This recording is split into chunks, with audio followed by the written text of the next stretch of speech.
Vamos, con mucho gusto invito a Denise Elisevich a nuestro programa y quiero decirle buenas tardes porque para Denise ya es de tarde y para nosotros todavía es de mañana. Hola Denise, buenas tardes.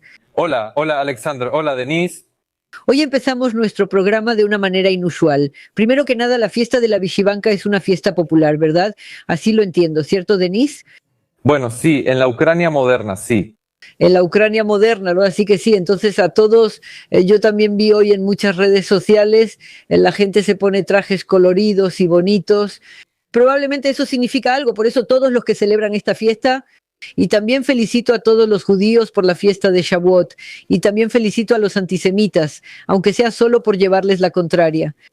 Hoy estoy de ánimo combativo, Denis, porque ayer tuvimos de invitado a Mijail Sheitelman y unos días antes a Roman Tsimbalyuk.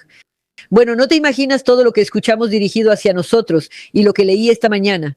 Tengo la impresión de que no hay nadie peor que Denis Mansar y yo, bueno, no sé quién más podría ser, pero ya estamos en ese punto en el que, como ellos lo llaman, somos de izquierda y pro-Putin. Bueno, una vez dijiste algo muy genial, Denis. Me refiero a Denis Yelisevich, lo dijiste tú. ¿Y ahora qué? ¿Debería pegarme en la frente un cartel que diga que no soy pro-Putin? Parece que todos nosotros ya deberíamos pegárnoslo en la frente, para que al menos nos dejen en paz de una vez por todas. ¿Tú qué piensas? Sí, bueno, hasta donde entiendo les reclaman porque en su programa invitan a Latinina, a Svetov, ¿no? Así es, exactamente así. Eso se los voy a explicar de quién vienen esas ideas. Son personas que ni un solo día han vivido en democracia. Sí, sí, ellos piensan... Mucho de lo que dice ahora Latinina no estoy de acuerdo. Muchas cosas no me gustan. O Svetov o más aún, Benediktov. Pero de eso se trata la democracia. Tienes que mostrar todos los puntos de vista y la gente decide. Y como en Ucrania, lamentablemente la democracia está decayendo, de los rusos ni hablo. O sea, nos gustas, tú debes estar al aire. Si no les gustas, hay que encarcelarte, matarte, echarte de Ucrania. Así es como según ellos, sí, así funciona. Si vivieran en una verdadera democracia, sabrían que hay que escuchar diferentes opiniones. Y el hecho de que inviten a Latinina o a alguien más, eso no significa que sean prorrusos. Simplemente le dieron a una persona con otro punto de vista la oportunidad de expresarse en algunos puntos, nada más, nada menos. Y una persona que, ¿cómo decirlo?, se considera adulta precisamente como individuo, por supuesto, él mismo decidirá quién tiene la razón y quién está equivocado. Pero aquí piensan que, como si fuéramos niños pequeños, solo se debe mostrar y contar lo que se necesita saber. Y eso es extremadamente perjudicial para el futuro. Ahora dime una cosa, Denise. Dicen que un canal debe tener alguna dirección, ¿verdad? O sea, debe estar financiado por alguien, ¿no? Pero no debería ser así, como suele pasar. Por ejemplo, puede ser pro-ucraniano, pro-ruso, pro-israelí, pro-ruso, pro-israelí. Radio Vera. En ese sentido, por ejemplo, vino con nosotros Gennady Balashov. Tú también vienes con nosotros. Muchas gracias por eso. Así es, pero también vinieron Sheitelman, vino Tsimbalyuk, Roman Tsimbalyuk, Mijail Sheitelman sin tanta confianza y alguien más. También Julia Latinina o Oleg Kashin o Misha Svetov. ¿Qué hace reaccionar así a estas personas? También vienen a nuestro canal a escuchar. Podrían no oír, no escuchar a estas personas. Al mismo Svetov, también a Latinina, también a Benediktov. Decir, no quiero. Ellos vienen, escuchan, luego comentan sobre eso y dicen que está mal. Tal vez eso tampoco se pueda explicar. Conmigo es la misma situación. Ellos escuchan nuestros streams de principio a fin. Y durante horas escriben esas cosas desagradables en los comentarios y después del stream. Eso me llena de energía, lo leo y simplemente me sorprende cómo pueden odiarme tanto. Personalmente, y simplemente varias veces a la semana, escuchar eso durante 2 horas, tanto en tus transmisiones como en otras, eso es un fenómeno, ¿sabes? ¿No? Un fenómeno. En realidad creo que simplemente son como unos perdedores. Pues mira, si te obsesionas con una persona, yo no escucho a alguien que no me gusta, pero si siento rechazo hacia una persona, simplemente no la escucho. Mira, yo quería decirte eso, pero se me adelantó y lo dijo antes que yo. Si entro y veo que no me gusta, que no me cae bien esa persona, que no me gusta cómo se expresa o algo así, o no puedo controlar mis emociones, pues siendo sincera, simplemente paso de esa situación. Porque para estar torturándome a mí misma, pues no soy masoquista al final de cuentas. Pero, Denis, voy a estar 2 horas sufriendo, torturándome, poniéndome nerviosa y luego voy a escribir algo. Esos son perdedores. Así es como resulta. O sea, todo el sentido de su vida, todo lo que pueden hacer es hacer maldades tan mezquinas. Y además, pues siempre escriben mentiras, ¿entiendes? Si al menos fuera algo real, algo relevante, algo constructivo, pero no, todo es mentira, inventado de la nada. Ah, te refieres a esos comentarios, ¿verdad? Claro. Pues claro. Denis, te voy a hacer una pregunta. La primera me llegó hoy para Denis Selisevich. Denis, dígame, ¿por qué las decisiones sobre el futuro de Ucrania cada vez más se asocian no con Kiev, sino con Washington y las estructuras occidentales? Si las decisiones se van a tomar en Washington, entonces, ¿quién realmente gobierna su país hoy en día? Hoy en día, el país no está gobernado por una sola persona en específico. Hoy el país está hecho pedazos, sin duda. Zelensky decide muchas cosas, pero él se comporta con tanta seguridad porque detrás de él hay ciertas estructuras relacionadas con el Partido Demócrata de Estados Unidos, con los globalistas. Él está bajo su control, bajo otros clanes que están interesados en esta guerra, porque se trata de muchísimo dinero, y ahí hay repartos e influencia. En Washington, por supuesto, se decide mucho. Otra cuestión es que hoy Ucrania no está en primer lugar en Washington. Si estuviera en primer lugar, la guerra ya habría terminado. Pero así, mientras debilitan a Rusia, pues no está mal. Está la cuestión de Irán, la cuestión de Cuba, que también debía haberse resuelto antes según el plan, y se está retrasando un poco. Pero sin duda se resolverá en unos meses. Y Ucrania aquí, lamentablemente, todavía no está en primer lugar. A Zelensky se le ha dado un ultimátum, estamos esperando, quedan 3 semanas para que expire, veremos qué pasa después. Ayer, cuando estuvo Mikhail Shetelman, él se dedica al análisis y dijo, lo digo primero para ustedes y nadie más lo ha escuchado todavía, que esto es en porcentaje respecto a Denis. Él nos decía, me refiero a Denis Mansar. Ayer Mikhail Shetelman mencionó 3 nombres, algún porcentaje, quién ocupa, esos eran algunos porcentajes, sí, que sí. Pero esa era su propia encuesta, sí, pero en su canal de Telegram. Sí. ¿Que quién será el presidente de Ucrania en el futuro cercano? Sí, o algo así. El primero fue Budanov, el segundo Zaluzhny y la tercera Elena Zelenska. Ese fue el comentario que escuchamos ayer. ¿Tú qué piensas al respecto? Yo pienso que Shetelman es un propagandista que le dio a la gente 3 opciones y las 3 son incorrectas, equivocadas. Y ahí todos ustedes eligen, discuten, se pelean y se insultan. Bueno, miren, había un mito de que los ucranianos querrían tener como próximo presidente a un militar. Dicen que así nos garantizaría protección. Es un mito, es un mito. Hoy en día, las encuestas internas dicen que el 90% no quiere a una persona en uniforme, ya sea de los servicios de inteligencia, militares y así sucesivamente. Porque la gente ya está harta de la retórica militar. Sin importar las personas, si es bueno o malo, la gente ya está harta así. No, claro que no, escucharon los disparates de Zaluzhny, el discurso sanguinario de algunos otros voceros que dicen que la guerra no debe terminar y que esta guerra es para siempre. Solo habrá pausas y treguas, pero esta guerra es para siempre. ¿Quién quiere condenarse a una vida así, en una trinchera sin fin ni límite? En realidad, los ucranianos también fueron hechos para la felicidad, simplemente no se los dijeron. Toda nuestra historia es así. Y los himnos, todo es tan sufriente como si todos nos debieran algo, como si tuviéramos que sufrir y llorar todo el tiempo. Yo estoy totalmente en contra de eso. Y entonces Sheitelman, como un propagandista clásico, da 3 opciones. Incluso habría puesto a Zelensky ahí, al propio Zelensky, pero ¿por qué no lo hizo? Porque incluso en su propio canal tendría una calificación de 0, como que le restaría puntos al presidente actual. Así que puso a Elena Zelenska. Eso es casi una burla, yo diría que es una burla. ¿Por qué no ponemos, no sé, a Verka Sergeyevna, Serdiuchka? Por cierto, Andrei Danilko es una persona decente, lo digo como persona. Propongamos a Verka Serdiuchka, es más o menos lo mismo. Budanov, Zaluzhny, lamentablemente Budanov yo le ayudé al principio cuando se convirtió en jefe de la oficina del presidente. Veo que lo hice en vano.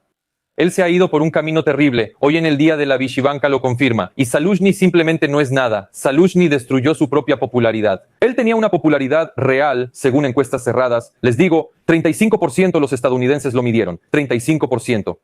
Hoy eso ya es menos de 25 en solo unos meses. A finales del año pasado era de 35%. ¿Por qué? 23 declaraciones públicas, 34 publicaciones tontas en redes sociales. Eso es todo. Ahora la gente reacciona así. O sea, no significa nada. Y les diré más, esto no lo dije en su programa, lo dije en Liber TV yo. Para mí mismo, siempre divido a las personas, como que para mí hay un personaje positivo y uno negativo. Eso es normal. Ambos, eso es normal. No todos me tienen que gustar, así como yo no le tengo que gustar a todos. Pero lo peor es no ser ni una cosa ni la otra. Eso de ser ni fu ni fa, Zaluzhny es así, ni una cosa ni la otra. En realidad, nadie sabe, nadie puede descifrarlo. ¿Cómo es? ¿Qué apoya? ¿Contra qué está? Y lamentablemente Budanov también, ya puedo decirlo, también entra en esa clasificación. Ni una cosa ni la otra. Acabas de decir una frase interesante, dijiste, los ucranianos también fueron creados para la felicidad, aunque todavía no lo saben. Sí, y gracias.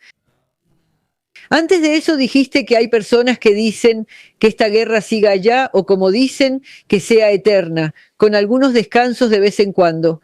¿Cómo es posible que alguien, me refiero a alguien de la sociedad ucraniana, quiera que la guerra sea eterna con esos pequeños descansos? Primero, aquellos que están bajo los globalistas, porque esa es una agenda puramente globalista, que Ucrania sea el escudo de Europa y que no sea un país para vivir, sino una zona de amortiguamiento entre el mundo civilizado y Rusia, para proteger al mundo civilizado. En segundo lugar, aquellos que ganan dinero con esta guerra. En tercer lugar, son pocos, pero existen personas así, tal vez alrededor del 10%. Bueno, ¿cómo que pocos? El 10% no es poco, con el cerebro completamente lavado. Y además, probablemente otro 10% son personas que están en una trampa psicológica, es decir, por la guerra, por la psicología. Factores psicológicos están tan impregnados de eso, además de la propaganda, esa burbuja informativa, que si les dices que mañana la guerra terminará para siempre y que hay que pensar en el desarrollo de Ucrania y en general qué vamos a hacer después, vamos a pensarlo, entonces toda su paradigma se rompe. Y todo lo que se imaginaron durante estos años, lo que les contaron, en un instante se borra. Y ellos mismos no están listos para admitirlo, o sea, son personas inmaduras. Pero no pasa nada, eso se puede corregir. Y ese 10%, ese porcentaje que tiene el cerebro lavado, ¿son principalmente personas mayores o son jóvenes? De todo tipo. Quiero decirles que el estado profundo de Ucrania influyó muchísimo en la juventud. Trabajó muy fuerte con la juventud. Por ejemplo, mi audiencia, hablo en general, tengo personas muy jóvenes que me ven desde los 15 años, hoy ya tienen 19, y sí, hay de esos también. También hay quienes me ven desde los 13 años, ya casi son mayores de edad, me escriben. Pero aún así, mi audiencia principal empieza desde los 25, es decir, los que ya entienden un poco más las cosas. Esta audiencia de 18 a 24 años, digamos, la tiene alguien como Sternenko, tal vez lo hayan escuchado, nosotros lo tenemos aquí. Estos son los que trabajan para el Estado profundo. Se han invertido enormes cantidades de dinero, con redes les desarrollaron canales, los promocionan por todos lados, hacen colectas. En resumen, los presentan como héroes, aunque con una biografía terrible, un criminal puro delito. Y pues manipularon las mentes de los jóvenes. Debo admitirlo, aquí jugaron muy bien, mucho dinero, lo hicieron todo, ganaron ese nicho, pero también es temporal. Mencionaste la segunda categoría, los que ganan dinero con la guerra, eso está claro. Y la primera, recuérdame por favor, Denise, una vez más. La continuación, los propagandistas adoctrinados y los globalistas, los que trabajan directamente para los globalistas, eso es lo que quería decir. Quería preguntarte sobre esa categoría. Bueno, ya me preguntaron, cuando Denise dice globalistas, ¿a quiénes se refiere? Bueno, ya lo he contado muchas veces, no se puede explicar en 3 minutos. Son personas que, no sé si sinceramente o no, ven el mundo como algo global, pero solo de la manera que les conviene. En fin, déjenme decirlo directamente porque no voy a usar frases estándar. Son esas personas que están seguras de que ven el mundo correctamente, y el mundo correcto para ellos es aquel que les permite, como a Soros, controlar ese mundo y ganar dinero con ello. O sea, pueden querer crear un conflicto global en algún lugar. Llenar de migrantes. O sea, eso es lo que ellos entienden por globalización. Vamos a traer gente de África al centro de Europa, porque este es un mundo global, todos son iguales y así sucesivamente. Bueno, son básicamente los mismos izquierdistas. Gracias. Ayer le pregunté a Mikhail Shetelman sobre Yevgeny Muraev. Ahora él empezó a publicar, él estuvo en nuestra radio hace unos 6 o 7 u 8 años, en ese entonces, creo, todavía era un político activo, si no me equivoco, en Ucrania, o se dedicaba a los medios, o tenía un canal de televisión, algo así, creo. Gracias. Y ahora él publica unos videos muy extraños, ¿sabes? Primero, hace mucho que no lo veía y ahora apareció y uno de esos videos era así. Miren lo que está pasando. Zelensky aprobó una ley sobre el antisemitismo. ¿Recuerdas que hablamos de eso? Y miren lo que está pasando. Está claro quién tiene la culpa. Si por asesinato dan 7 años y por antisemitismo 8 años. Y empezó a difundir esto. ¿Para qué todo esto? ¿Por qué de repente apareció? ¿Y para qué lo está haciendo? Bueno, en realidad la carta del antisemitismo, precisamente del tipo radical, la están jugando desde Rusia, los servicios secretos rusos. Todo esto siempre fue financiado. Hubo una vez un loco llamado Igor Berkut que inventó esta teoría sobre el Jerusalén Celestial 2.0, que los judíos supuestamente quieren mudarse a Ucrania. Probablemente has oído hablar de esto, ¿no? 2.0. Sí he oído hablar de esa teoría, lo sé, pero no sabía quién la había inventado. Igor Berkut, que parlotea, habla al nivel de un buen actor, o sea, tiene una buena dicción, es carismático, y así fue como se apoderó de las mentes más vulnerables. Entonces andaba por Kiev con guardaespaldas, afiliado al FSB, o sea, no tiene nada propio, pero lleva cierto estilo de vida, muchos guardaespaldas, o sea, está claro que es una persona que cumple con cierta agenda. Yevgeny Murayev, para mí, yo también lo considero un personaje absolutamente prorruso. Y no digo que había que deshacerse de él como cuando le quitaron el negocio, pero por su retórica es un personaje puramente antioccidental y prorruso, que es mi oponente al 100%. Por eso, claro, él, como muchos en Ucrania, así trabajaba. Ahora él tiene su propio nicho, como de oposición a Zelensky, pero al mismo tiempo con un toque prorruso, y encuentra esos 3 puntos detonantes. Ajá, por antisemitismo, 8 años yo voy a jugar con eso. La multitud se levanta, como dice correctamente. Ahí está el culpable de todo, ¿entiendes? Y mañana habrá algo más, porque por ejemplo, ese mismo Goncharenko, ahora hay movilización en la sociedad. Esto es muy serio. Ya en Ucrania hay un levantamiento popular contra los centros de reclutamiento. Goncharenko, bueno, los sociólogos, él tiene un equipo enorme, un financiamiento enorme. El financiamiento, leyeron esto, listo, golpea en este punto, luego en este otro, y así es como trabajan los políticos profesionales. Ellos no trabajan como yo, como un ideólogo que si la ideología, la propuesta sale bien o no, gusta o no, yo lo hago. Pero ellos necesitan que los elijan, eso es lo clave. Ajá, para que los elijan. Bueno, tengo entendido que ese mismo Buraev tampoco está hoy en Ucrania, Denis, o yo, Iliash. Bueno, él... Creo que él dijo que está en China, sí, pero sé que después de que empezó la guerra lo vieron en Viena. ¿Entienden? Buraev ahora puede hacer lo que quiera y hasta tener razón en algunas cosas, pero empezó la guerra y simplemente desapareció. Bueno, se fue, eso es obvio, desapareció de la agenda mediática. Sí, no es así. Y yo no entré a las redes sociales, pero en la primera semana de la guerra declaré mi posición públicamente. Y él sí la había declarado antes de la guerra, pero durante la guerra de repente desapareció. O sea, estaba viendo cuál lado de la balanza ganaría y luego la prensa británica sale y dice que Putin planeaba que Muraev fuera el Gauleiter de Ucrania. No sé si eso es verdad, solo les estoy transmitiendo lo que la prensa británica escribió en la primera semana de la guerra. Y bueno, en realidad eso es todo. Muraev solo tenía un camino así para... Claro, le estamos dedicando mucho tiempo por alguna razón, como que Ucrania debe estar con Rusia, comerciar constantemente con Rusia, la Unión Europea, eso, el mundo occidental, eso es malo, somos cercanos y todo eso. Bueno, condenarla a un destino como el de Bielorrusia, yo diría. No, lo tomé como ejemplo, no específicamente a él, pero personas como él probablemente ahora están filmando y tú lo dijiste bien, hay que encontrar ese detonante como el tema judío o algo así.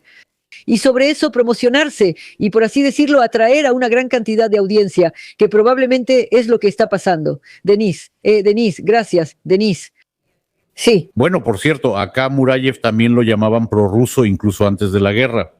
O sea, de eso en general se hablaba, creo, desde el principio. Pero quería preguntarte, Denis, no sobre eso, sino regresar un poco como un paso atrás. Tú, Denis, mencionaste un cierto ultimátum a Zelensky. La verdad, solo quería preguntar de qué ultimátum se trata, porque como que no hemos escuchado nada de eso. No, yo se los conté. ¿Ustedes lo pasaron por alto? Se planeaban elecciones y el último ultimátum era para Zelensky hasta el 15 de junio, hasta mediados de junio. Bueno, el cumpleaños de Trump y los 250 años de Estados Unidos. Ah, eso. Ya entendí. Sí, después de eso él ya tiene que pasar a las elecciones intermedias, o sea, Zelensky debía anunciar elecciones en Ucrania. No sé cuál fue el acuerdo ahí, si era anunciarlo oficialmente en público o simplemente reconocer públicamente que eran necesarias y que estábamos de acuerdo y elegir una fecha. Bueno, así eran las conversaciones. Por supuesto, Zelensky no lo hizo. Porque busco entonces en Google ultimátum a Zelensky y aquí me aparecen un montón de ultimátums, Resulta que los húngaros le dieron un ultimátum a Zelensky hace apenas unos días, luego alguien más también le dio un ultimátum. Bueno, no importa, no voy a hablar de eso. Ah, sí, entonces ultimátum, así que MERS, en Ucrania se horrorizaron por el ultimátum de MERS a Zelensky. Interesante, bueno, hay muchos ultimátums. Quería preguntar ahora a mí probablemente también me van a criticar, tal vez el bando opuesto, volver brevemente al tema que, no sé, ya por supuesto todos han discutido, pero de todos modos vamos a, digamos, terminarlo. Tal vez sea la liberación del señor Yermak. Sí, bueno, la pregunta puede ser ingenua. ¿Les sorprendió su liberación? Sí, bajo fianza. Después de todo, reunieron la cantidad para esa misma fianza. ¿Sabe usted cuál fue su destino después? ¿Qué hizo? ¿A dónde fue, digamos, en términos generales? Bueno, y de hecho el mensaje de ayer sobre que el señor Minich presentó una demanda, no solo contra Zelensky, por supuesto, sino también, según entiendo, contra la NABU y así sucesivamente. Bueno, también contra el Ministerio de Ecología y así en Ucrania. ¿Qué opina al respecto? Bueno, en primer lugar, sobre Yermak, esta mañana vi el juicio, hoy hubo otra audiencia sobre Yermak, una apelación sobre la medida cautelar.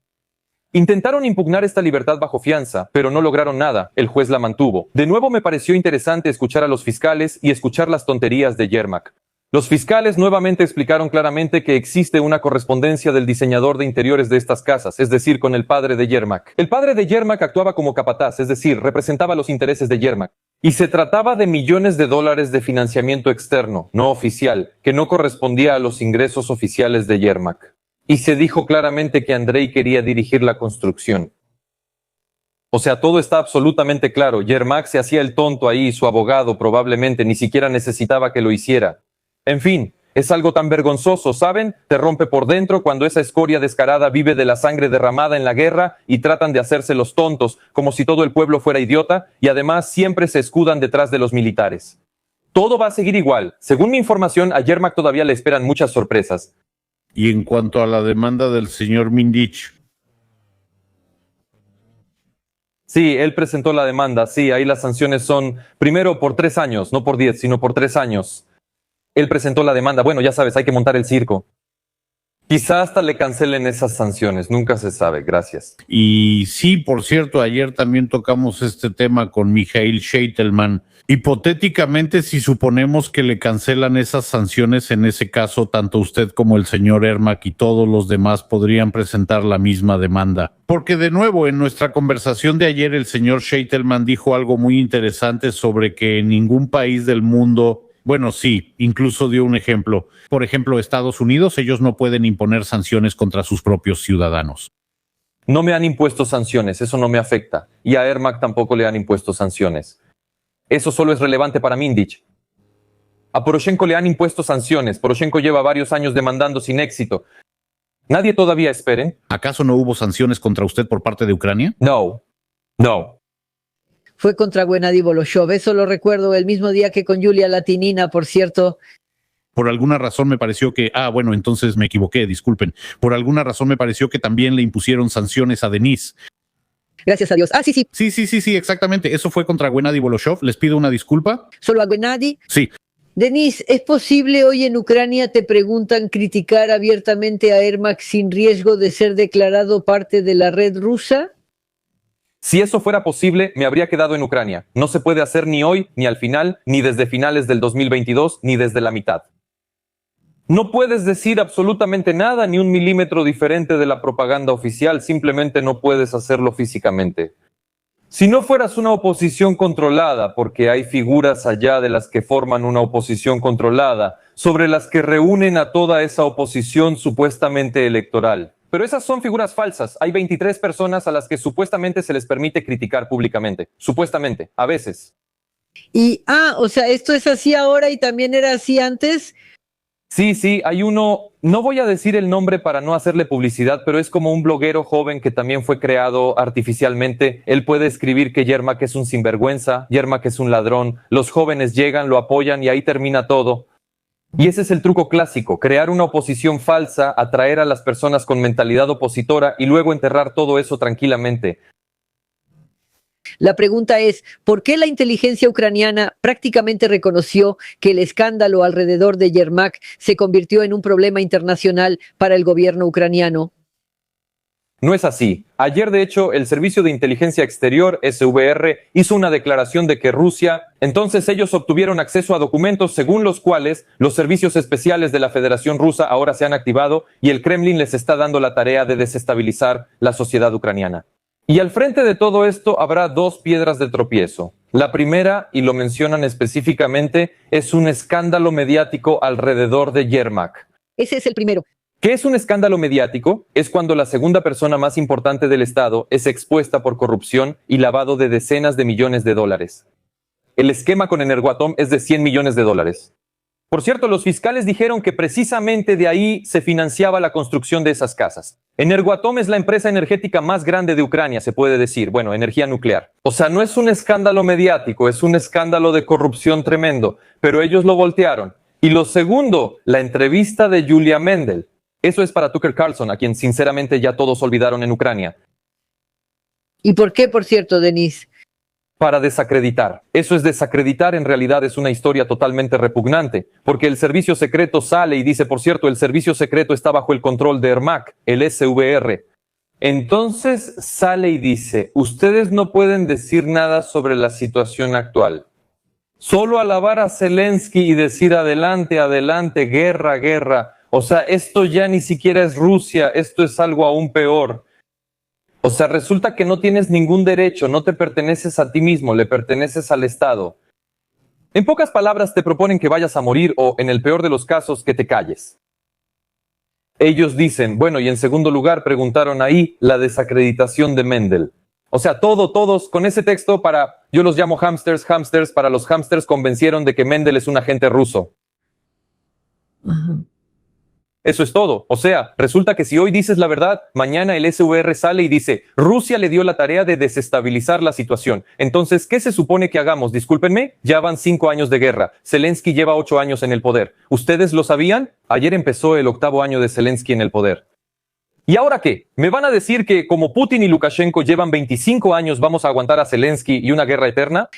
O sea, esto significa lo siguiente. Si alguien critica al actual gobierno ucraniano, automáticamente esa persona se convierte en un espía prorruso. Por supuesto. O sea, ellos hicieron esa declaración. Hoy estoy hablando y ellos fácilmente pueden decir, miren, él está llevando a cabo el plan de los servicios secretos de la Federación Rusa. Nosotros ya se los dijimos, entonces todo esto es 100%, ¿verdad? Pero ¿saben? La sociedad lo entendió todo. Entré a los comentarios en todas las redes sociales y todos, excepto esos 10 idiotas, se burlaron de eso, lo criticaron porque todos lo entienden perfectamente. ¿Y saben por qué hicieron esa declaración? Les voy a decir, fue bastante radical. ¿Por qué la hicieron? Yo creo, me parece, que Zelensky perdió la guerra mediática. Zelensky perdió la guerra mediática y ellos ya están, como quien dice, en convulsiones, o sea, ya se están lanzando a los extremos. No nos salió nada, la sociedad ya entendió todo, así que vamos a decir que todo esto es un plan de Rusia. En general, quienes no viven en Ucrania probablemente no recuerden este truco. A Zelensky le interesaba por razones obvias. Con Poroshenko pasó algo así. Poroshenko salió y dijo, así es, queridos amigos, Rusia está lanzando el plan Shatun. Shatun. ¿Qué es eso? Entonces lo llamaron Plan Shatun, desestabilizar el poder de Poroshenko, y la situación en Ucrania apenas se convirtió en presidente, en los primeros tiempos después del Maidán. Luego vino Shatun II. Durante la guerra también hubo un Shatun, Shatun 155. Y esto es simplemente otro plan Shatun. Cuando perdiste mediáticamente sale el servicio secreto y dice, todo el que critica forma parte del plan de Rusia. Pero admitan que eso es ruin. Por cierto, acabo de leer aquí, pregunten a Denise si no parece que el gobierno quiere ocultar los problemas internos de Ucrania hablando de la mano del Kremlin. Eso es justo de lo que estabas hablando ahora. Bueno, claro, eso es obvio para empezar. En segundo lugar, no son solo problemas internos de Ucrania. En Ucrania, como en cualquier país, la verdad, en Ucrania especialmente, siempre ha habido muchos problemas internos, incluso antes de la guerra y antes de Zelensky. Ahora estamos hablando de casos escandalosos incluso para Ucrania. ¿Se puede suponer, Denise, que hoy en día Yermak se ha vuelto tan influyente que prácticamente ya lo equiparan al propio Zelensky? No, esa conclusión llega tarde. Eso fue cuando Yermak era jefe de la oficina del presidente. Gracias. Yermak está perdiendo su influencia. Toda esta historia lo ha convertido en una figura súper tóxica. Gracias, Denise. Tal vez no sea un tema directamente relacionado con la política interna de Ucrania, pero de todos modos creo que sin duda, sin desligarlo de la guerra que está ocurriendo hoy, literalmente ya lleva, bueno, probablemente una semana o tal vez incluso más. Bueno, nosotros, claro, ya habíamos escuchado antes esos rumores sobre un posible ataque de Vladimir Putin a Ucrania. ¿Eligen un país de la OTAN entonces como uno de los 3 países bálticos o tal vez el ataque sea contra los 3 países? Entonces las explicaciones son suficientes y bueno, en algunos casos incluso pueden parecer lógicas. Sí, es decir, Putin tiene una ventana de oportunidades porque Trump tiene una actitud negativa hacia Europa, hacia la OTAN, retira sus tropas y así sucesivamente. Putin necesita, por así decirlo, volver a levantarlo. Su autoridad ante, digamos, la opinión pública mundial, por eso, ¿cuándo si no es ahora? Además, por supuesto, naturalmente, para en realidad no tanto desviar la atención de los problemas de la guerra en Ucrania, donde Rusia claramente se ha estancado. Pero, sin embargo, ¿qué piensa usted al respecto? En su opinión, ¿realmente vale la pena hablar y pensar en esto? Denis, la verdad, tal vez no capté o no entendí bien la esencia de la pregunta. Hola. Bueno, ¿usted considera realmente probable un ataque de Rusia y además en un futuro cercano contra alguno de los países? Por supuesto que no, eso es una tontería total, ¿entiendes? También hemos hablado de esto varias veces contigo, de hecho lo digo en cada transmisión. Si abres sus declaraciones, mira, ellos dicen, Rusia, la economía está estancada, está al borde del colapso, Putin está acabado, hay que rematarlo, hay que presionar más, entonces habrá paz. Al día siguiente salen y dicen, Putin está preparando un ataque contra la OTAN. ¿Cómo puede ser eso al mismo tiempo? Explíquenme, por favor. O se está desmoronando y quebrando, o se está preparando para abrir un segundo frente. ¿Se imaginan siquiera en teoría lo que significa para Rusia abrir un segundo frente contra la OTAN? Eso es increíble. ¿Cuántos gastos financieros implica? ¿De dónde sacar a la gente? Primero que nada, ¿de dónde sacar a la gente? Hoy en día, en el territorio de Ucrania se encuentran 90 unidades de las fuerzas terrestres de la Federación Rusa. ¿Se lo pueden imaginar? ¿Un segundo frente? Ellos entienden perfectamente todo esto. En segundo lugar, a pesar de todos los problemas de la OTAN, no soporto a esos burócratas, pero respeto la estructura. Por limitada que sea, tienen poder militar. Y no será poca cosa. Y lo tercero, ¿para qué necesita esto Putin? Solo díganme, ¿para qué le hace falta esto? Bueno, como explican... No, ¿cómo explican eso quienes promueven esta teoría? Esto, en consecuencia, ayudará a Putin a ganar puntos políticos nuevamente ante la opinión pública mundial porque hoy en día ya se han olvidado de Putin. Esto lo vemos y entonces, según los resultados de su viaje a China, aunque en realidad me parece que todavía es prematuro hablar de eso, pero aún así, sí, muchos dicen que ese viaje fue un fracaso, igual que Trump. Bueno, pues de hecho antes realmente era Putin, bueno, probablemente él era quien más generaba titulares, sí. Y hoy el principal generador de noticias es Donald Trump. Y entonces, en consecuencia, Putin supuestamente tiene que superar eso de alguna manera, de cualquier forma volver a hacer que hablen de él. ¿Cómo podría ser eso si no es con una nueva guerra?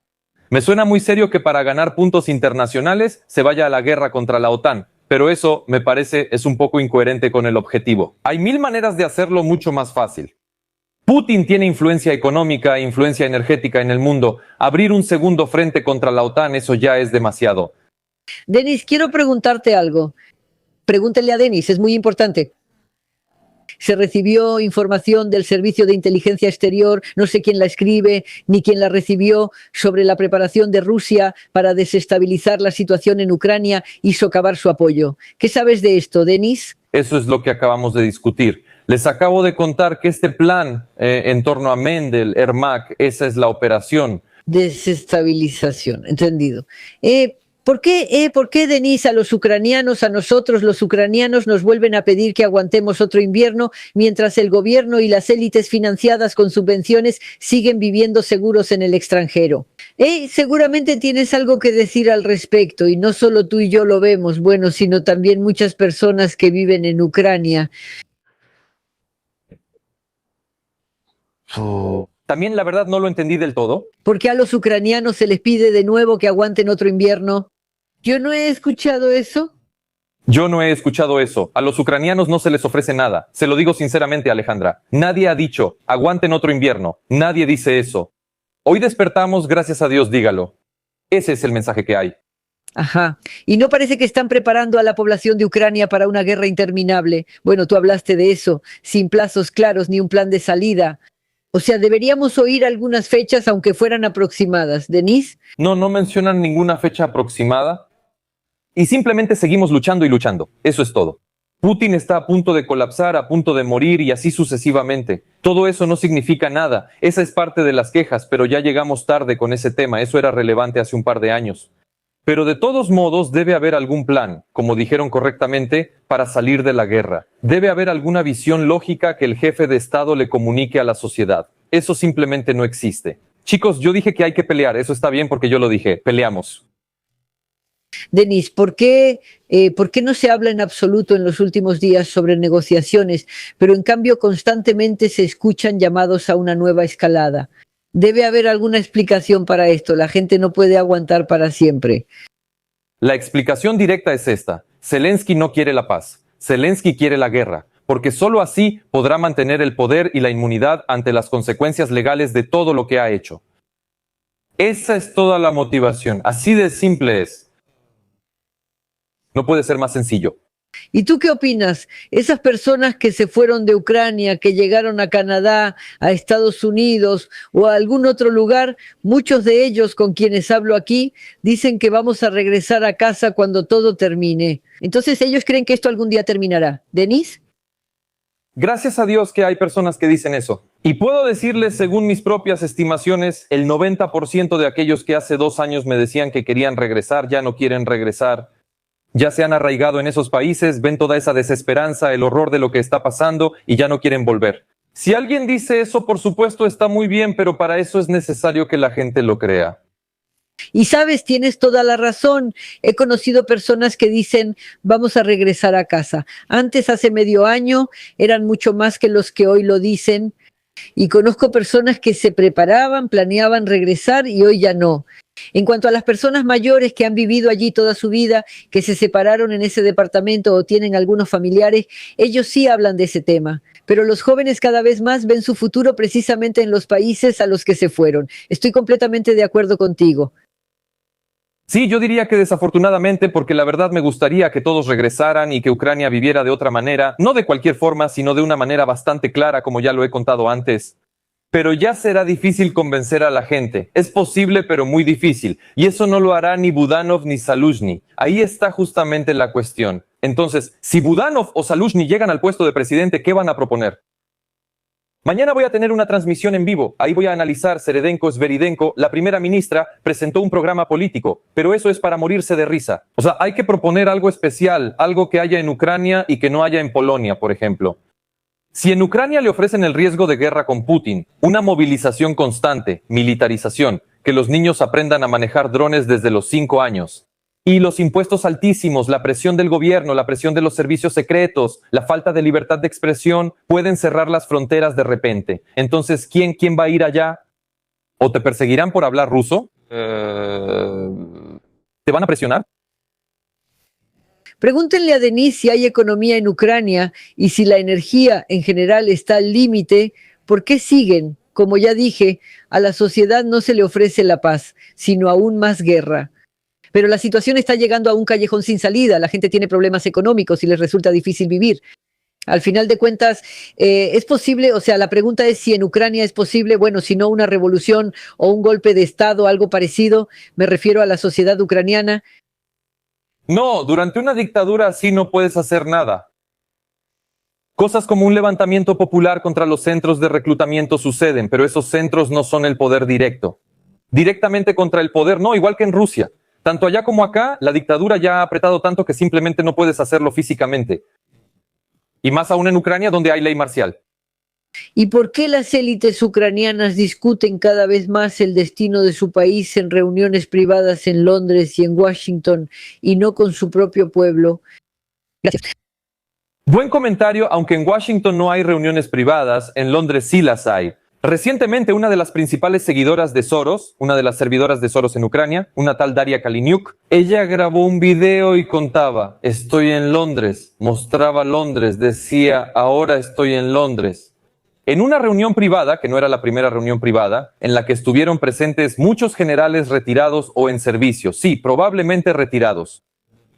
Británicos, australianos y en general es un círculo muy cerrado y ellos dijeron, la guerra va para 4 años más, en resumen, prepárense para pelear, ¿Qué? Miren, ¿para qué quieren estos sorosianos reformas en Ucrania, paz, si les pagan por todo esto, si ganan dinero con este caos y el alboroto de la guerra? O sea, ¿para qué lo necesita ella? Necesita un mercado, compite con alguien, están fuera del mercado, los financian los fondos de Soros. Guerra, paz, los financian los fondos de Soros, le dijeron la agenda, fue y la anunció. Eso es todo, pero ahí no se decide nada como intentan presentarlo.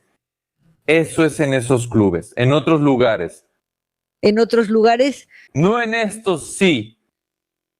Bueno, ya estamos aquí. Claro, hablamos de esto muy seguido, constantemente volvemos a este tema de un programa a otro. Sí, porque bueno, digamos así, muchos te contraponen con la pregunta, y en realidad, ¿cómo podría ser la paz? ¿En qué condiciones podría haber esa paz si el mundo mismo no entiende cuáles son esas condiciones que, digamos, propone Rusia? Así literalmente. Hace poco, en otra de sus declaraciones, el portavoz del presidente ruso, Dmitry Peskov, respondió a la pregunta sobre eso. ¿Significa que la retirada de las tropas ucranianas del territorio de Donbass implicaría, por tanto, la firma de un acuerdo de paz? Él dijo que no. Y eso solo significa una cosa, que después de esto podremos sentarnos a la mesa de negociaciones. ¿Cómo se debe entender esto? Es decir, no hay esas, digamos, condiciones principales, no las entendemos. Hace poco se hablaba de esto, de lo que llaman el espíritu de Anchorage, sí, y así sucesivamente. Pero ese espíritu ya no existe desde hace mucho tiempo y no está nada claro qué condiciones ofrece ahora Rusia o a qué condiciones podría acceder, por ejemplo, Ucrania. Todo está absolutamente claro. Ucrania no puede aceptar ninguna condición, salvo dar por terminado el conflicto en la actual línea de demarcación. Y la aceptación de Ucrania en la Unión Europea, con lo cual Zelensky podría presentarse a las próximas elecciones y garantías personales de seguridad. Todo el mundo lo entiende. Todo el mundo lo entiende. Llegar a un acuerdo sobre la parte restante de Donbass, la salida de Donbass. Garantías de seguridad de Estados Unidos ratificadas por el Congreso. Un fondo de 800.000 millones, un fondo de bienestar para Ucrania de 800.000 millones de dólares. Absolutamente todo el mundo lo entiende. ¿A quién no le queda claro algo? Bueno, no está claro, está bien. ¿Cuáles son las exigencias de Rusia? Salir del Donbass.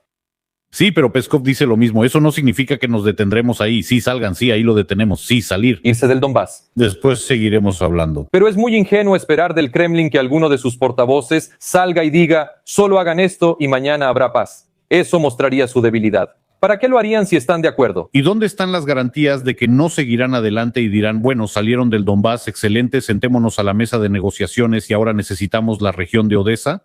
¿Y nosotros tenemos garantías de seguridad de Estados Unidos ratificadas por el Congreso? Las inversiones de Estados Unidos en Ucrania. Esa es la garantía de seguridad. Si BlackRock invierte en Ucrania, no es para luego entregarle todo a Putin. Hay en Ucrania, no es para eso. Para luego entregarle todo a Putin. ¿Escucharon? Pregunten, yo no escuché esa declaración. Denis, tal vez tú la escuchaste. El jefe de la oficina del presidente de Ucrania, Kirill Budanov, informó que la Rus es Ucrania y que precisamente nosotros debemos dominar a Rusia. Los rusos robaron nuestra historia. ¿Escuchaste esa declaración o no? Sí, lo escuché. De hecho, lo mencioné de pasada hoy, que él hizo hoy una serie de declaraciones extrañas y tontas. ¿Saben sobre algún tipo de dominio? Además, yo, por supuesto, naturalmente soy un ferviente opositor de la Rusia de Putin, pero hablar de dominio, de dominar a una superpotencia, siendo el país más pobre de Europa, eso me suena gracioso, discúlpenme. Bueno, eso es simplemente una declaración tonta. ¿De qué dominio? ¿Sobre quién están hablando? No tenemos ni para comer, vivimos de créditos. ¿Qué dominio sobre quién? Gracias. ¿Y usted considera a Rusia una superpotencia, Denis? ¿Qué? ¿Y usted considera a Rusia una superpotencia? Bueno, claro, tienen armas nucleares, tienen recursos energéticos. La verdad ni siquiera me gusta decirlo, pero no soy un propagandista. Tengo que basarme en los hechos. Y la gente realmente debe entender cómo sucede todo. Y una declaración así la que hizo Budanov. Sí, Denis, ¿con qué propósito se hizo? ¿Lo dijo por alguna razón? Sí, para la sociedad. Es simplemente para la sociedad, para ese porcentaje del que les hablaba. Es una superdeclaración. Simplemente una superdeclaración. Ahora se van a sentir grandiosos. ¿Entienden? Pues Putin cuenta otra versión, que Ucrania no existe, que la creó Lenin, que esto, que aquello. ¿Y podemos golpear con Poseidones a Miami y a Nueva York?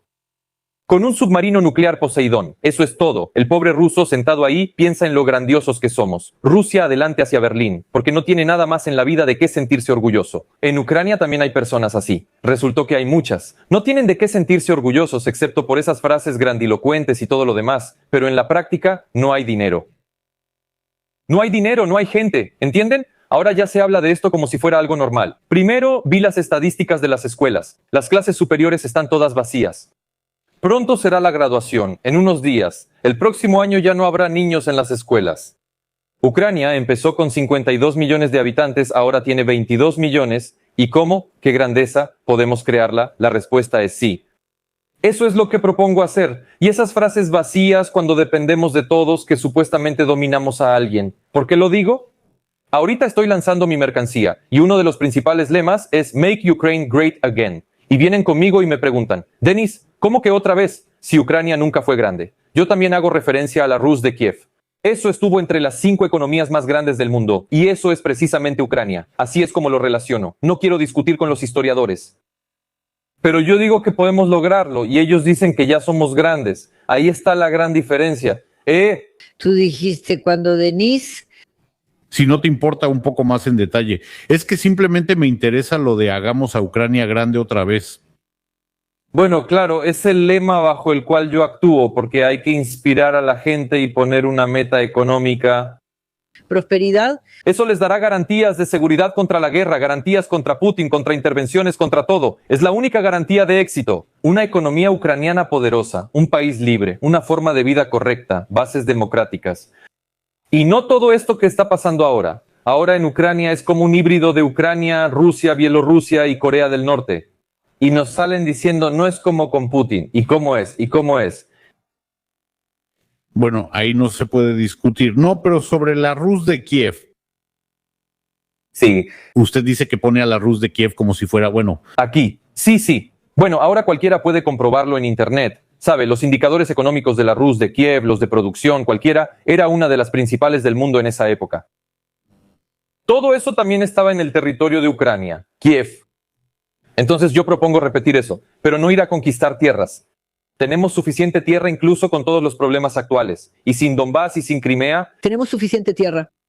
Gente, la verdad no tenemos suficiente, pero se puede hacer volver a la gente. Todavía se la puede hacer volver. Y cuando las mentes se conviertan en el recurso principal, en el verdadero valor, entonces será una historia completamente diferente. Uh-huh.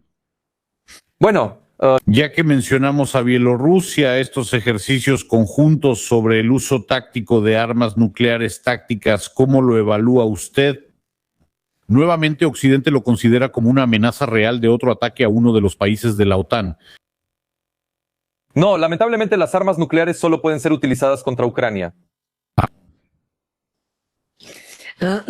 Pregúntale esto a Denise.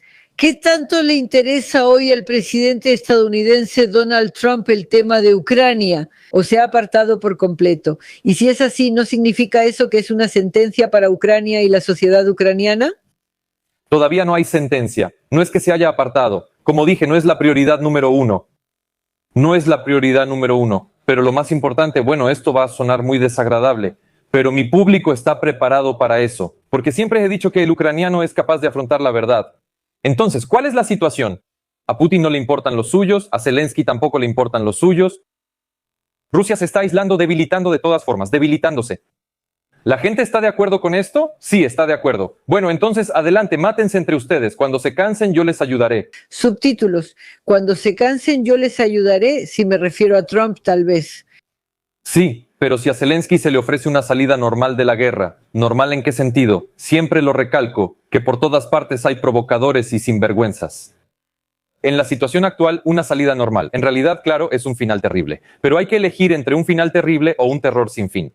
Así que lo que propone Trump, por supuesto, en la situación actual es una salida normal. Ni siquiera esperaba que fuera posible separarse de esa manera. Volvamos al tema.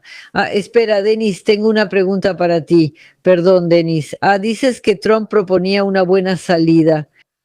¿Puedes decir específicamente en qué consistía esa salida? ¿Cómo la expresó Trump? Ya lo dije, salida de Donbass. Eso no significa que nos fuimos, que Rusia entró. Ahí se discute una zona económica libre, diferentes formatos.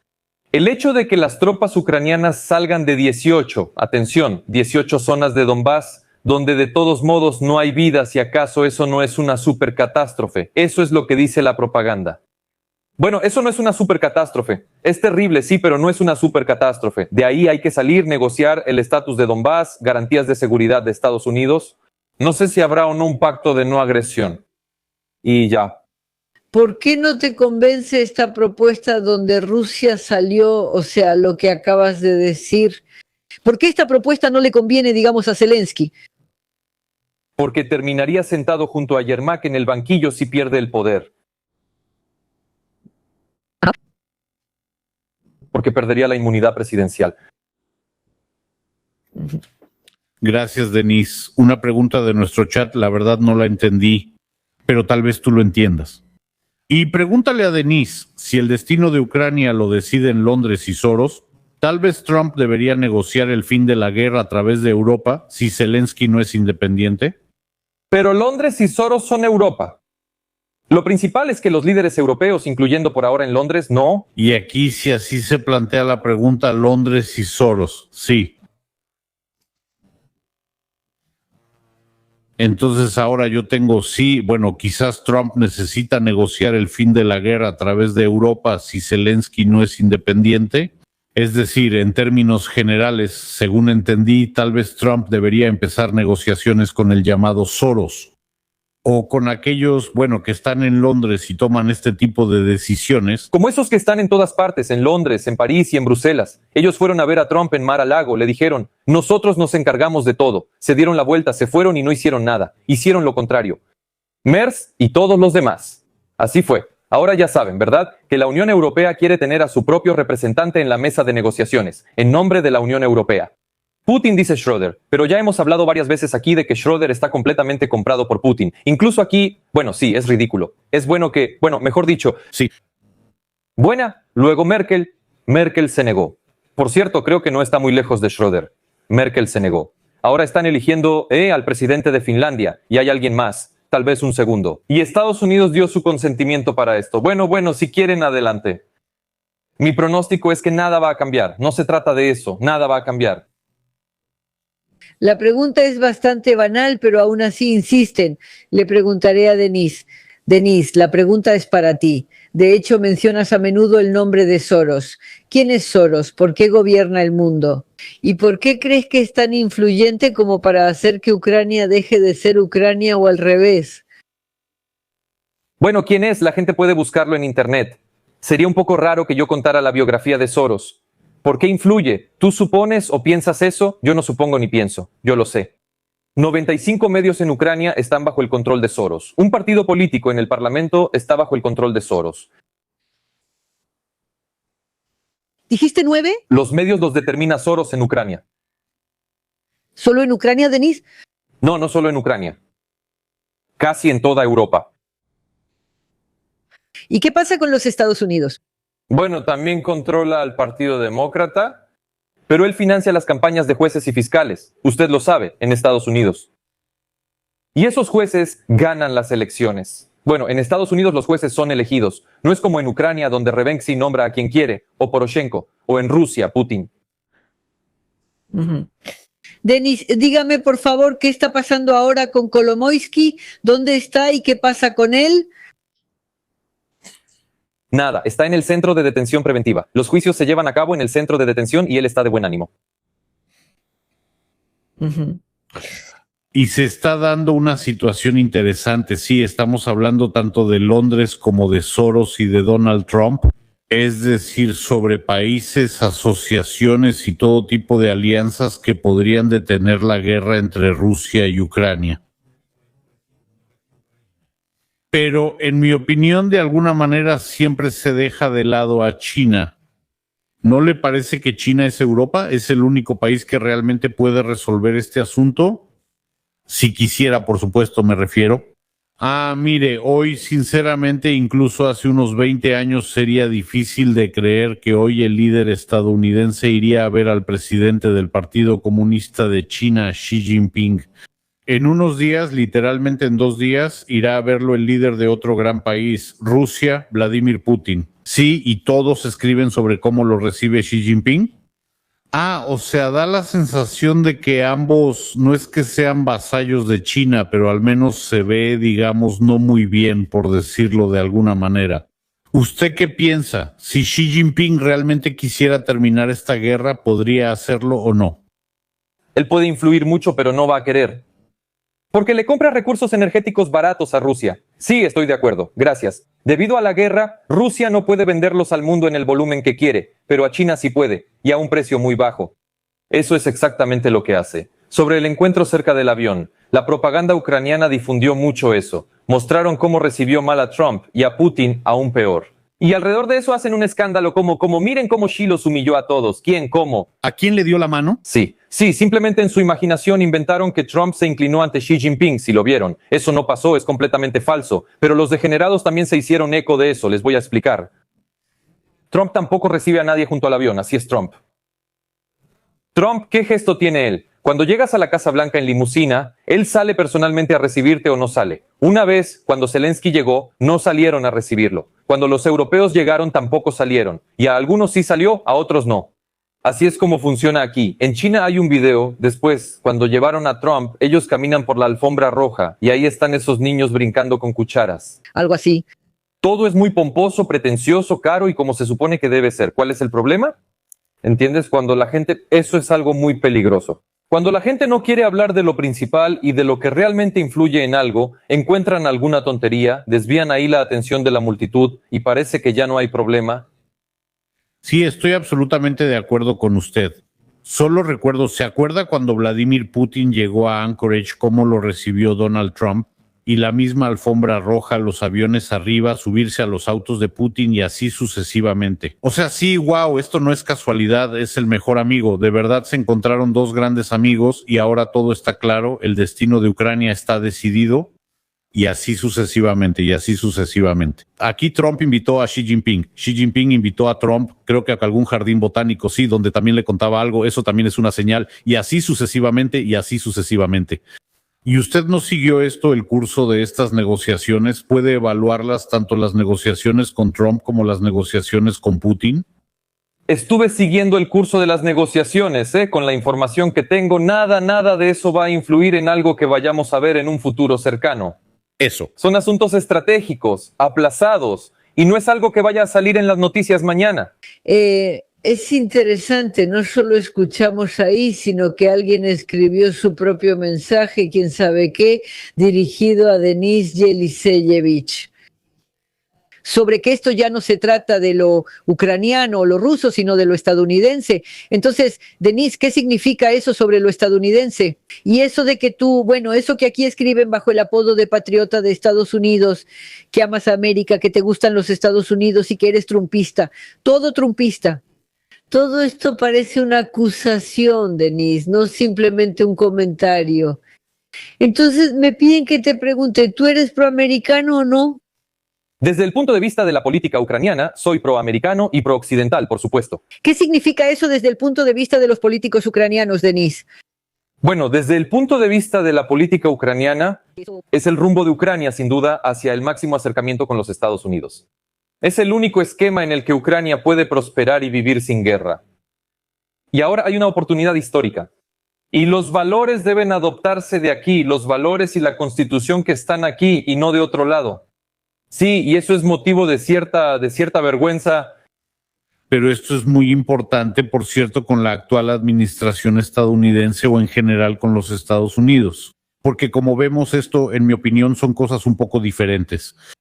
Buen comentario. Les diré esto. Con la administración actual simplemente existe una oportunidad histórica de realmente convertirse en aliados o socios estratégicos. Y lamentablemente incluso la desgracia nos llevó a esto, a que tengamos esta oportunidad histórica. En cuanto a Estados Unidos, la Constitución fundacional, los padres fundadores, la idea de las libertades, el capitalismo, todo eso, Hace 15 años, bueno, usted estaría de acuerdo conmigo, no me habría hecho esa pregunta. Hace 15 años, por supuesto, Estados Unidos, demócratas, republicanos, todo era lo mismo en ese sentido. La libertad de expresión es inviolable, el capitalismo y todo ese poder. Y hoy el mundo se volvió loco gracias al mismo Soros. Muchos consideran a Soros una teoría de conspiración, pero si entras a los grandes medios ucranianos, en la sección de ¿quiénes son los patrocinadores? Eso está en todos los sitios web, en todos lados están los fondos de Soros. Alex Soros viene, se toma fotos con Yermak y muchas otras cosas más. Pero esto, entienden, por ejemplo, ustedes también tienen a Benediktov, él conoce, por ejemplo, a Alfred Koy. Sí, claro, mira. Que cuente cómo Soros le prestó dinero a Rusia en los años 90 y muchas operaciones hizo Soros. Y creo incluso estaba en contacto directo con Koy. Hola. Hola. Hagamos esto. Esa influencia existía, pero simplemente lo expulsaron de Rusia. Pero Koch normalmente dice que no lo recuerda. ¿Recuerdan si vieron la entrevista con Dud? Él ahí, ante cada pregunta, decía, no recuerdo mucho. Sí. Bueno, por cierto, perdón, si querías decir algo. No. Solo digo que él tiene una manera muy interesante, se le olvida todo muy rápido. No, bueno, una vez tuvimos al aire a Alexander Goldford. Tú probablemente lo conoces, Denis. Él vive en Nueva York, el que demandó al Canal 1. Eso fue cuando envenenaron a Litvinenko. Y él era amigo de Berezovsky, tenía alguna relación. Se beneficiaba de las fundaciones de Soros y no lo oculta.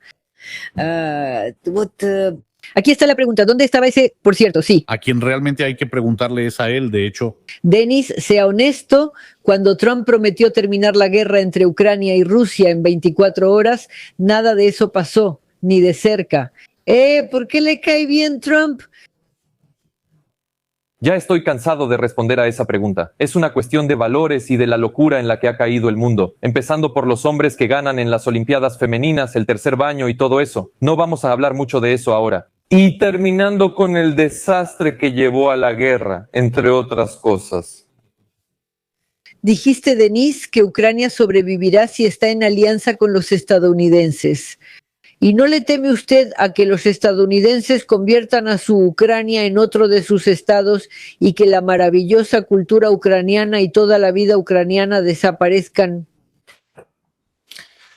Bueno, este es el típico borrego. Y en principio, después de comentarios así, claro que yo no me desanimo, pero otra persona en mi lugar sí se desanimaría, 100%. ¿Entiende? Esta persona ya está resolviendo un problema por adelantado, uno que todavía no existe. Sí, creo que ahora todos los ucranianos estarían felices de vivir como un estado de Estados Unidos, ¿no? Solo le recuerdo a la persona que el PIB de solo una ciudad, Nueva York, es más alto que todo el PIB de Rusia, o el PIB de California es más alto que todo el PIB de Rusia. Así, nada más para que lo tenga en cuenta. Y ellos dicen que como Estado, la cultura ucraniana, ¿qué? O sea, ¿cómo sería eso? Bueno, hoy es el día de la Vishivanka, eso es cultura ucraniana, y en realidad, adelante. Bueno, adelante. No hay libertad de expresión, los hombres son asesinados por los suyos, los llevan al frente, la economía, no voy a decir en qué situación está, todos se han ido del país, hay una guerra terrible. Zelensky ha usurpado el poder. El juicio contra Yermak está en curso, él se hace el tonto. Entonces, ¿qué vamos a hacer con esta cultura? ¿Por qué los estadounidenses tendrían que destruir la cultura ucraniana? Dígame, denme una razón por la que tendrían que hacerlo. Gracias. Es una pregunta interesante, de verdad. Simplemente, sabe, hay tontos que se sientan a inventar cosas, y muchos realmente lo creen. Muchos lo creen. ¿Y por qué no hacerlo? ¿Lo desarmarán? Bueno, qué asco, vino Putin, se llevó parte de nuestros recursos en Donbass. ¿Y luego qué?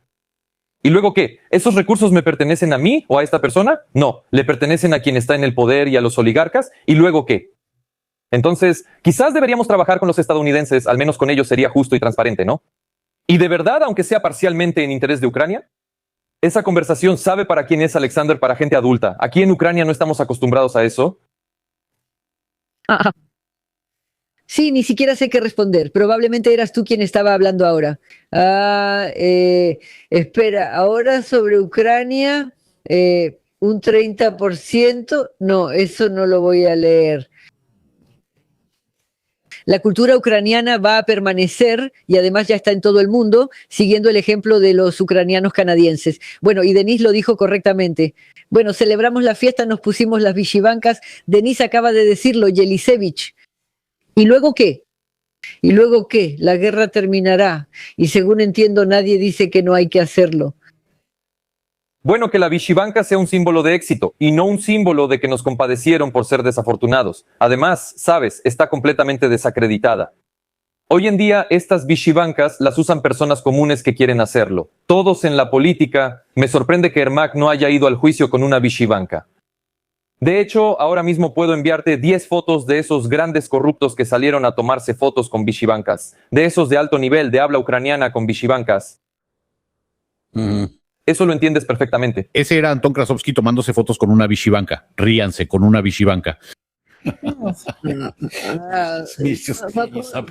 Pregunta de Denise. Pregunta para Denise. Pregunta. En la Federación Rusa, el déficit presupuestario en mayo es más alto que el plan anual. La inflación está disparada. Las oficinas de reclutamiento militar están vacías. ¿Por qué decidiste que la capacidad de aguante de la Federación Rusa es mayor que la de Ucrania? Porque Ucrania vive completamente endeudada y la deuda pública supera el 100% del PIB. Ya la deuda de Ucrania es del 110% del PIB. Rusia, por ahora, pelea con sus propios recursos. El PIB de Rusia es de 2 a 2.5 billones de dólares. Putin, de todos modos, recibe diariamente enormes sumas de dinero. Cada día, enormes sumas por los recursos energéticos. Enormes. El presupuesto militar de Rusia es de 150.000 millones de dólares. La población es de 140 millones de personas. Bueno, que sean 130, que sean 120. Aún así, sigue siendo varias veces más. Eso no lo digo de manera lógica. Ahora estoy diciendo cosas lógicas. No me gusta, pero son hechos. ¿cómo evalúas el ataque de Ucrania a Rusia? ¿Y qué piensas? ¿Habrá una respuesta, por así decirlo, a esta reacción? Hubo una respuesta, habrá una respuesta. Sí, esto es una guerra. Por ahora es una guerra. Brillante, ¿verdad? ¿Cómo evalúas este ataque? Brillante. Sí, esos que hoy probablemente tú esperas el ataque, sí. De hecho, volviendo un poco a este tema, ¿qué tan peligroso crees que es esto?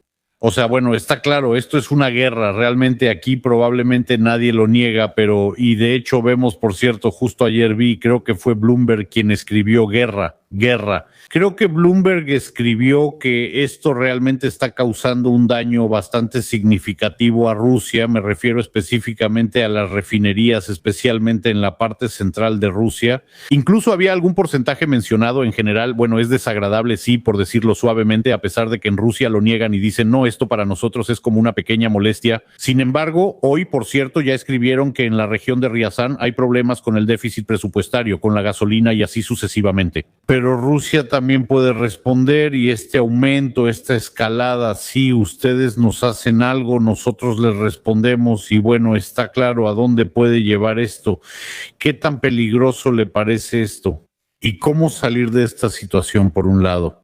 O sea, tampoco es posible no responder, ¿verdad? Es una guerra, como usted dijo correctamente. Sentarse a la mesa de negociaciones y firmar la paz. En cuanto al daño a Rusia, por supuesto que existe.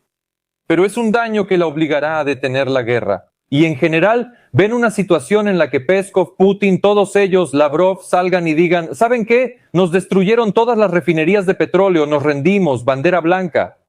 Bueno, mira, Denis, solo voy a decir cómo es esto. Por ejemplo, en Rusia, por ejemplo, los llaman, digamos, la oposición liberal, sí, por decirlo de alguna manera.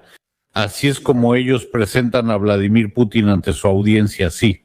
Es una persona que, digamos, debe despertarse por la mañana y debe sentir alguna alegría. Hoy, por ejemplo, se cansa de la guerra en Ucrania, sí, porque no hay avances, sí.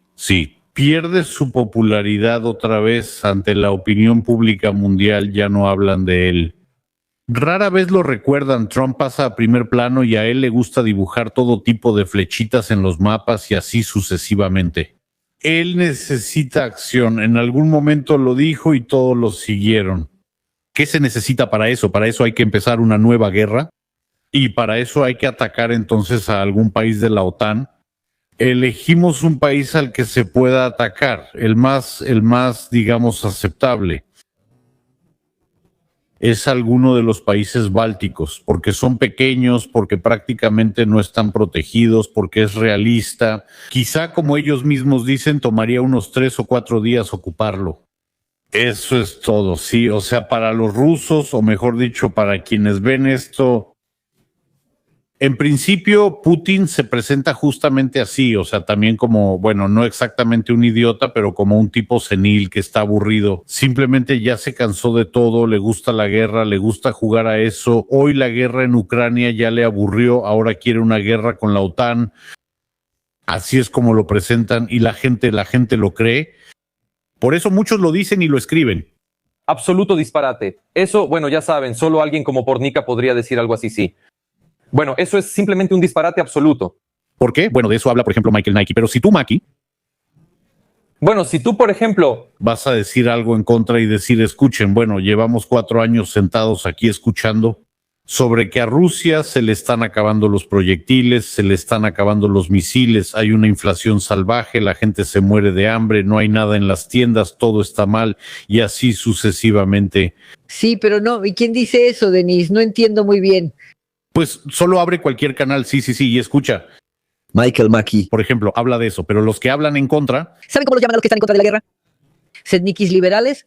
Así es como nos ve él, me refiero a nosotros, sí, como Radio Vera. Para él seríamos sednikis liberales. Bueno, es decir, son personas que dicen, nosotros también estamos en contra de la guerra, no la queremos, estamos en contra, pero de todos modos van a seguir promoviendo la llamada posición pro-Kremlin.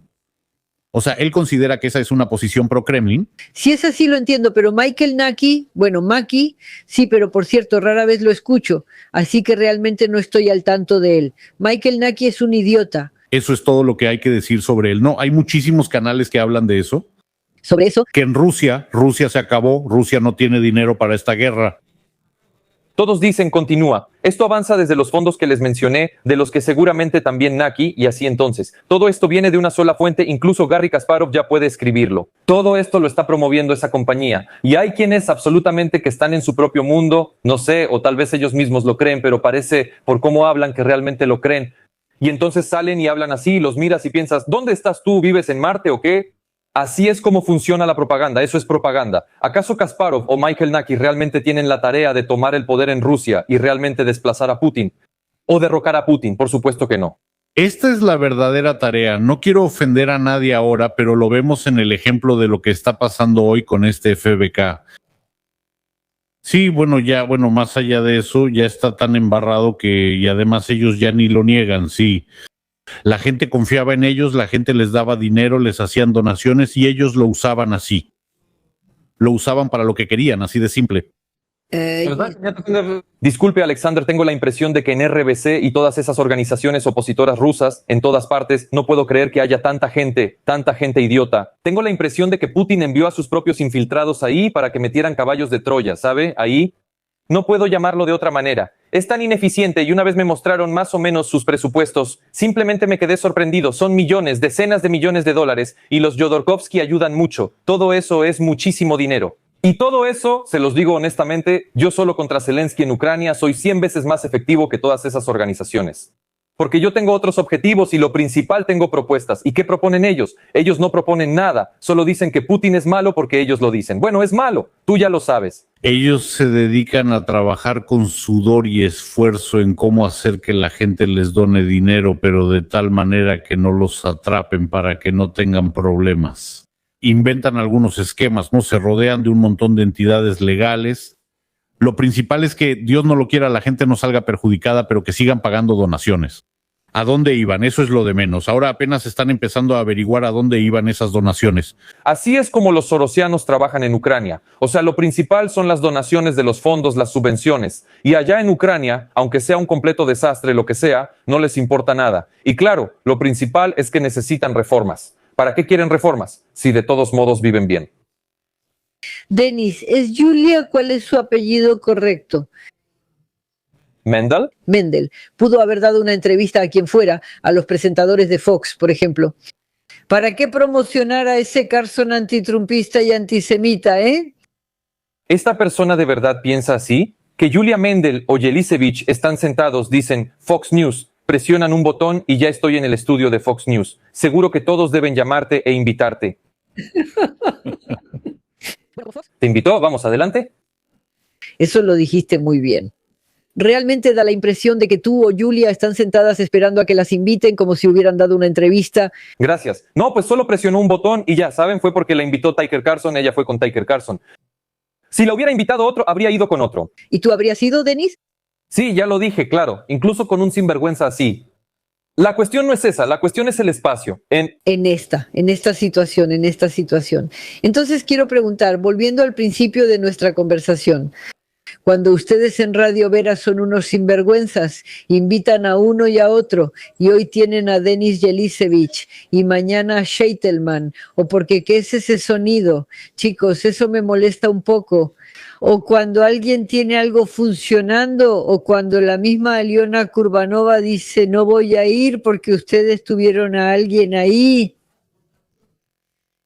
Eso probablemente no es una posición muy correcta. Bueno, así es el inicio de nuestra conversación. Miren, ayer tuvieron a Sheitelman, quien seguramente dijo cosas opuestas a las mías. No lo vi, pero lo supongo. Simbalyuk también estuvo antes de eso, o después de mí, la semana pasada después de mí, completamente opuestas. Ahí vi un poco. Sí, yo también me escucho, como que en algún lado sí. Chicos, esto, Denis, tal vez es algo tuyo, porque hay mucho eco, tienes que apagar algo en algún lado. No, creo que todo está bien de mi lado. Ahora sí, hay eco. Ajá. ¿Cómo se oye ahora, Denis? Bueno, ahora vamos a comprobarlo. Así es, de eso se trata el periodismo, como dije. Tanto el público como un canal serio quieren escuchar distintos puntos de vista. Pero yo digo, como ellos no entienden la democracia, todos tienen que cantar la misma canción juntos. Hazle, por favor, una pregunta a Denis Jelisevich. ¿Por qué en el canal ucraniano en el que apareces no hablas en ucraniano, aunque la presentadora te habla en ucraniano? Sí, de hecho, esa es una de las ideas del canal, que la gente hable así, como en Ucrania. En Ucrania, muy a menudo te cruzas con una persona que habla en otro idioma. Tú hablas en ruso, él en ucraniano, y así conversan. Incluso hay parejas así, cuando el esposo habla ucraniano y la esposa ruso, o al revés. Así es Ucrania. Hay parejas así en Suiza, en Bélgica y en todos los países donde hay más de un idioma. Es muy sencillo. Yo pienso en ruso. Y cientos de millones de personas en el mundo hablan ruso. Y en ucraniano, unos 20 millones. Ajá. Eso es correcto. Chicos, me voy a desconectar un segundo, tal vez tenga que ver conmigo. Porque de alguna manera, sí, lo intentaré, pero no es con Alejandra, es más bien con todo lo demás. Sí, queda, gracias.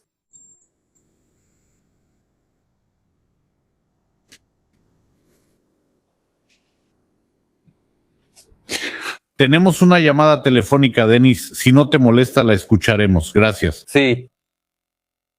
Buenos días, Sufi. Hola, ¿cómo se llama usted? Sí, buenos días. Por parte de los Bálticos.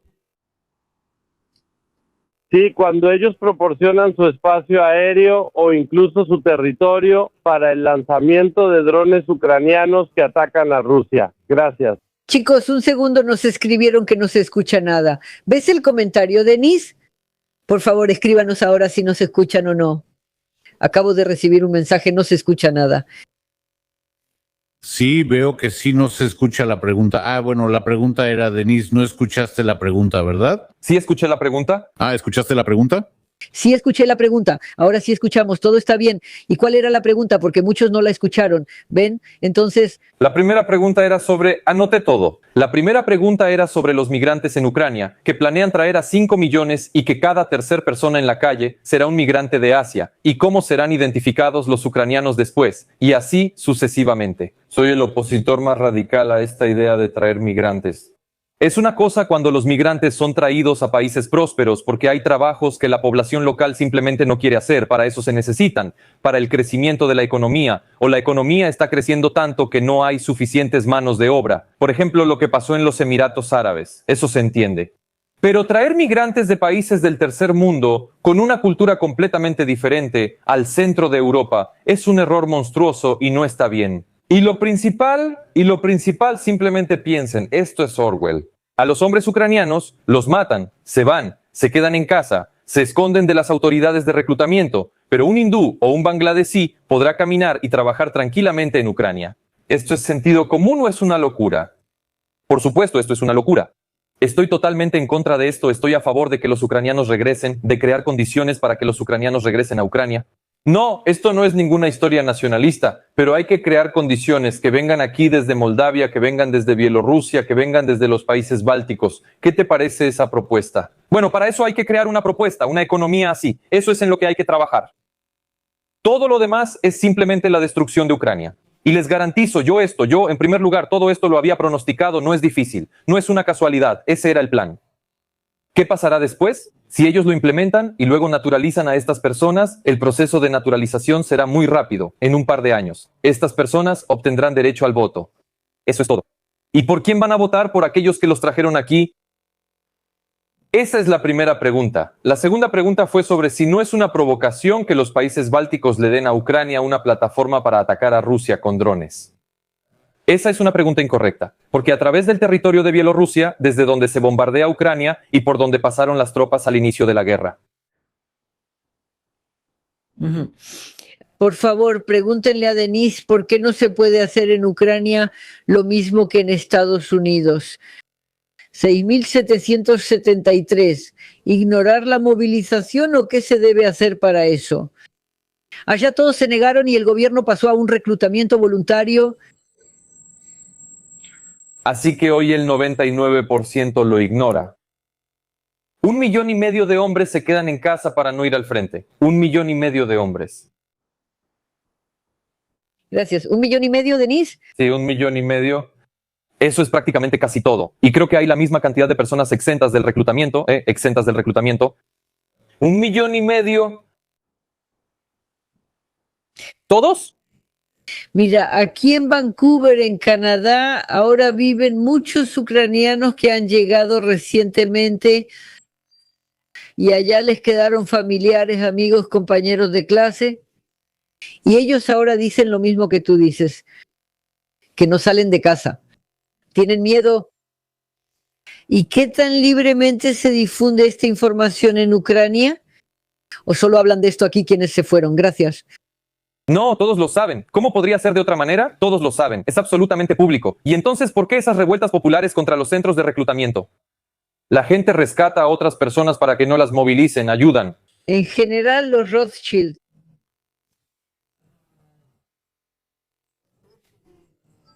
No, eso no es. En Ucrania, los ucranianos tienen que trabajar, pero el gobierno paga todo. Chicos, de verdad lo escucho. El sonido es malo, ¿verdad, Denise? Hay eco. Sí, pero molesta. Vamos, esto al parecer tal vez esté relacionado conmigo, Denis Mazarov. ¿Qué? No. No es contigo, esto está en algún lugar dentro de nuestro sistema. Denis, bueno, yo quiero decir que cuando hablas de esto en tus canales, la gente que te escucha, tú ya tienes un canal muy grande. ¿Ellos intentan atraerte o atraer a más personas para que te escuchen o qué es lo que te dicen? Tu espectador, tu oyente. Todo depende de mi audiencia, de mi gente, y solo gracias a ellos algo sale bien. Claro, ellos muestran, bueno, en su mayoría ese proceso ya pasó. Ya la gente mostró mi canal a quienes podían mostrárselo, a quienes quieren escuchar. Ese proceso ya pasó. O sea, prácticamente todos los que podían estar interesados en el canal ya lo vieron. Creo que el 90% de los que podían interesarse. Solo quedan aquellos a quienes hay que convencer de lo contrario. ¿Tu audiencia es más bien de Ucrania o de cualquier otro lugar? Sí, es Ucrania. Principalmente. Y como dijiste, son de diferentes edades, ¿verdad? Pueden ser jóvenes, pueden ser personas de generaciones mayores. Desde los 20 o 25 hasta los 70. ¿Tienes una audiencia activa en tu canal, Denise? Sí, creo que en el segmento político ucraniano es la más activa. Este canal ucraniano en el que apareces se llama Liberty, creo, ¿verdad? Si no me equivoco, sí, Liberty. O sea, ese canal ucraniano, ¿qué es? ¿Es el principal, uno de los principales canales hoy en Ucrania o no? No, es un medio digital. Y entonces la pregunta para ti era, ¿apareces en canales ucranianos y te invitan ahí? Bueno, claro, excepto por Liberty UI, no, porque todos ellos trabajan para los servicios secretos haciendo propaganda. ¿Cómo me van a invitar ahí? Estoy en listas negras en todas partes. Bueno, esa justamente era la siguiente pregunta. ¿Y puedes venir hoy a Ucrania? Mira, no te voy a preguntar por qué esa pregunta. Pregúntenle a Elisevich por qué no superó a Bankin. Por supuesto, puedo preguntarte si quieres responder a esa pregunta. Sí, como el profesor Preobrazhensky, no quiero. No hay más comentarios al respecto, Denise. Pregunta para Elisevich. No lo haré. ¿Cómo pueden no saber que en Ucrania hay 1,5 millones de hombres que se esconden, que están en la misma situación, pero aún así nadie puede ayudarlos? ¿Y en qué puede ayudarles, Yeliseyevich? Puedo ayudarles contándoles cómo puede ser y qué deben hacer. Eso es lo que hago. Y la organización de personas a su alrededor. Es decir, saben que hay muchos como ellos, que la propaganda los engaña. Y eso ayuda muchísimo. Ahora dijiste cómo podría ser y qué hacer. Ya entendí cómo podría ser, pero ¿qué hacer? Bueno, dentro de los recursos que tenemos hoy es presión mediática. Eso es lo que dijiste, mostrar algunos materiales que ellos muestran en los medios y la propaganda. Enviarse todo eso entre ellos. La gente hace eso. Por ejemplo, yo hago traducciones. Ahí habló Jared Kushner. En Ucrania no dijeron ni una palabra sobre eso. Y ahí se habló sobre Ucrania. Yo lo mostré. O, por ejemplo, el ex asesor de Trump, Cortés, habló. En Ucrania lo ocultan. Yo lo muestro. Por favor, Denis, díganos, porque para nosotros esto es realmente sumamente importante e interesante. ¿Qué dijo Jared Kushner sobre Ucrania y por qué tocó el tema ucraniano? Porque él es un especialista, uno de los enviados especiales y negociadores de Trump para las negociaciones de paz en Ucrania. Y él estaba hablando precisamente sobre el plan de paz, sobre el cual Denis me preguntó. Él habló ahí sobre el plan de paz, sobre las propuestas, sobre su visión. Dijo que el PIB per cápita de Ucrania puede triplicarse muy rápido. Eso es lo que yo digo todo el tiempo. Gracias. O sea, él con argumentos económicos. ¿Por qué me gusta esto en general? Cuando tú mismo lo dices, la gente como que, bueno, todavía lo piensan, supongo. Luego salió y lo dijo Rubio, luego lo dijo Kushner. Ellos entendieron que yo tenía razón. ¿Irías si te invitara Gordon? ¿Irías a su programa y por qué nunca participas en debates? Bueno, ¿es verdad o no es verdad? No es verdad. Denise participó en debates en nuestro canal, simplemente no lo viste. En segundo lugar, precisamente Denise Elisevich no se niega a participar en debates. Y yo, sin mencionar nombres ni apellidos, se lo he propuesto a periodistas ucranianos más de una vez, pero hasta ahora no he recibido el consentimiento de ninguno. Alexandra, vamos a preguntar, ¿y dónde se llevan a cabo debates en Ucrania? Pues no sé, te lo pregunto a ti. Oye, dime, ¿dónde es eso en Ucrania? Nadie ha oído nada de esos debates de ellos. ¿Dónde, en qué lugar y sobre qué temas se han realizado debates en Ucrania? Al menos una vez en los últimos 5 años. A ver, cuéntanos. Gracias. ¿Te refieres a debates de políticos o de quiénes? Sobre cualquier tipo de debate, cuando en algún programa se encontraron 2 personas con puntos de vista opuestos y se lo mostraron a la gente. Así que, a ver, que me lo muestren. Y dime, por favor, sí, yo no recuerdo algo así, no me acuerdo de haber visto debates en realidad. ¿Y tú irías con Gordon si él te invita? Gracias. Y esa es una pregunta, ¿sabes? Sí, iría, pero él no me va a invitar, así que... Bueno, y ahora te voy a preguntar sobre los debates. Sí, cuando te lo propuse y tú dijiste sí, por favor, y yo lo intenté. Sí, pero ninguno de los que les propuse, y no voy a nombrarlos ahora porque no es correcto, aceptó. ¿Y tú qué piensas? ¿Por qué? Ya te respondí a esa pregunta, porque habrá otro punto de vista que destruirá sus argumentos por completo. Van a quedar mal, no se pueden permitir eso. Gracias. A mí cuando dije que estaba hablando contigo ahora y lo dije en ucraniano o algo así, lo dije, no recuerdo. Y me llamaron la atención que debo hablar en ucraniano y además de verdad eso hiere tanto. El hecho de que tal vez lo dije mal para aquellos que piensan que eso no es bonito. No, eso no ofende a nadie. Usted ha vivido allí 30 años en Canadá. ¿Por qué tendría que hablar en ucraniano? ¿Y por qué tendría que hacerlo? Aquí he tenido más de una vez la situación de encontrarme con personas que hablan ucraniano y no quieren hablar ruso. Me he encontrado con personas así aquí. No sé si tú te encuentras con personas así en Estados Unidos. y se ofenden porque no sabemos ucraniano y si no lo sabemos debemos aprenderlo. Incluso aquellas personas que se fueron hace mucho tiempo y es difícil, realmente es difícil. Y lo más importante, ¿por qué? Yo no hablo árabe, ¿verdad? Viví en Israel, ahí hay 2 idiomas, o cuando viajo a algún lugar, sí, no hablo francés. ¿Por qué les ofende a los ucranianos que nosotros, los salidos de la ex Unión Soviética, no hablemos ucraniano? Eso no ofende a los ucranianos, eso ofende a cierto porcentaje de personas francamente locas. Simplemente personas francamente locas, que no tienen nada más de qué presumir excepto del idioma ucraniano. Pero imagínate tal descaro, exigiendo que no solo en Ucrania haya gente que hable ese idioma. Eso ya es simplemente un manicomio total. Es un manicomio, tienes toda la razón. Ah, dices que no hubo debates. En el debate entre Latinina y Pornikov estuvo increíble. Latinina tartamudeaba y pedía ayuda de un logopeda. Bueno, eso es lo que escribieron. ¿Viste tú esos debates? Eso no fueron debates. Latinina fue a una conversación normal. Y por cierto, en ese entonces ella no hacía declaraciones que no me gustaran. Eso fue hace mucho, hace un par de años. Pornikov estaba preparado para la propaganda y fue ahí a debatir. O sea, Latinina está sentada conversando tranquilamente y ese tipo está ahí y casi la insulta. A la multitud eso le encantó. Yo no vi nada admirable en eso. ¿Y a la multitud le gustó que él fuera grosero con Latinina? Él lo arruinó así. Sí, que Rusia no es nada, que nosotros ahí, históricamente, en fin, todo bien explicado, de una forma muy dura, interrumpiendo constantemente, y la gente estaba encantada. ¿Y cómo reaccionó Latinina a eso? Ella no participó en los debates, se comportó de manera muy inteligente en ese momento. Y bueno, pues, si quieres gritar, adelante. O sea, eso fue hace mucho tiempo, fue hace 2 o incluso 3 años. Bueno, por cierto, me lo recordaste, dan ganas de preguntarme.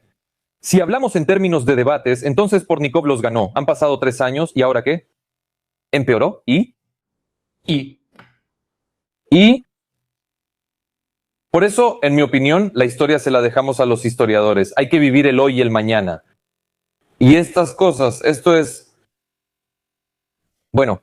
Yo, Denise, recuerdo la reacción reciente de Vitaly Pornikov a nuestro canal Radio Vera, a ti, a mí. Bueno, sobre Denis Ivanov no dijo nada, pero en cuanto a que simplemente somos enemigos de Ucrania, y cuando le pregunté por qué, bueno, explícalo, por qué, Vitaly, no escuché ninguna respuesta de él. Hubo un sí, perdón, por favor. No soy yo, es solo que tenemos un poco de desincronización. ¿Me parece? Ya terminó de decir eso. No se sorprenda por esto. Él incluso tendrá problemas con los suyos. Incluso con los suyos. ¿Por qué? Porque mañana voy a mostrar esto en mi transmisión. Es tan canalla, habla en algún lugar sobre cosas terribles, sobre la muerte de ucranianos, sobre una guerra interminable, sobre horrores y sonríe. ¿Se imagina cuánto placer le da eso? Está loco. Pues sí, es una persona muy agresiva, es muy agresivo y es muy difícil comunicarse con él. Denis, mira, yo, digamos, un par de semanas no voy a estar y sé que tú también vas a estar ocupado.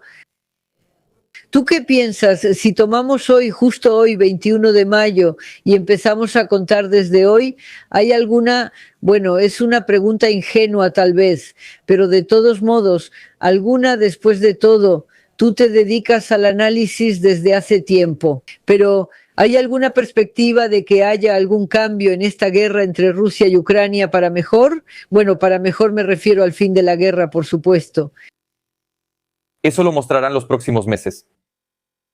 ¿Por qué los próximos meses, Denise? Porque en otoño hay elecciones intermedias en las que Zelensky confía tanto, esperando la derrota de los republicanos, y así volverá a estar en la cima. Simplemente observemos las acciones de Trump durante este periodo.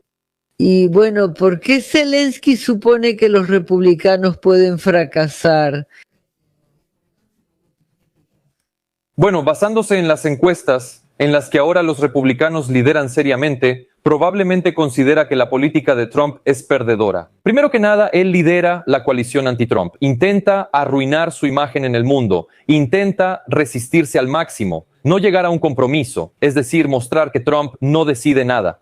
Él, por así decirlo, trabaja para bajar la popularidad de Trump a nivel mundial. Bueno, espera, si él trabaja para bajar la calificación de Trump, bueno, sin Trump, Ucrania, bueno, difícilmente podría resistir. Bueno, no quiero que no resista, que resista, pero sin Estados Unidos será muy difícil. No, ellos no dicen sin Estados Unidos. Se refieren a que los demócratas tendrán más poder y podrán tomar decisiones sobre la ayuda financiera y militar. Solo tengo una pregunta. ¿Y después qué? ¿Qué sigue? ¿Quién irá al frente? ¿Y eso qué va a lograr? Bueno, morirán más personas. ¿Y después qué? ¿Qué va a lograr eso? ¿Qué vamos a poner la bandera ucraniana en el Kremlin? No. O sea, la conclusión es que simplemente Zelensky se va a ver mucho más fuerte, también a nivel mundial, a nivel interno, y la guerra va a continuar. Eso es todo. Sí, Denis, al día de hoy no hay ninguna razón que se pueda mencionar por la que Trump tenga problemas o por la que Trump no vaya a ser presidente de los Estados Unidos en el próximo año, 2, 3, 4 o los que sean. Gracias. No, ahora estamos hablando de las elecciones al Congreso. Por supuesto, pero estas elecciones, ¿cuándo son? ¿En noviembre, verdad? Sí, el 3 de noviembre. Creo yo. O sea que todo esto se calcula en función del resultado de esas elecciones. Sí. Y luego, o sea, ahora ganan el Congreso y después en el año 28 también gana la presidencia un demócrata. Ajá, entendí. Y sobre Eurovisión, ¿no te preguntaron nada sobre la cantante ucraniana? Si es que viste ese congreso. Sí, lo vi. Bueno, yo quiero preguntarte, ¿qué te pareció el Congreso? ¿Qué piensas sobre eso y sobre Israel y sobre Ucrania? Vi el concurso, apoyaba a Israel y también a Ucrania, por supuesto, pero está claro que Ucrania no podía ganar porque es imposible realizar Eurovisión en Ucrania. Nada. No tengo nada que objetar a la actuación de Ucrania, aunque en años anteriores a menudo hubo actuaciones normales. En general, el concurso está politizado. El público se comportó de manera horrible cuando interrumpió al artista de Israel mientras cantaba. Eso fue monstruoso. Me parecía, digo seña, que si él hubiera ganado probablemente habrían salido y lo habrían destrozado en el escenario cuando tuviera que cantar la canción del ganador al final. Bueno, ya saben, todos entienden también sobre este tema. No me parece terrible que algo así pueda pasar en Europa. Denis, dime por favor, ¿hubo una reacción similar hacia este Noam que cantó Michelle de Israel? Y cuando Islandia, Irlanda, Eslovenia, Países Bajos y España, por así decirlo, se retiraron del concurso, dime, ¿recuerdas en tu vida una demostración antisemita y un odio hacia los judíos como el que ocurre hoy? Y en particular respecto al concurso de Eurovisión que todos vimos recientemente. En mi vida no recuerdo algo así. Te digo, es monstruoso que algo así pueda suceder en Europa Occidental. Y lo más importante, ¿sabes? Si Israel como Rusia hubiera atacado a alguien, entonces sería otra conversación.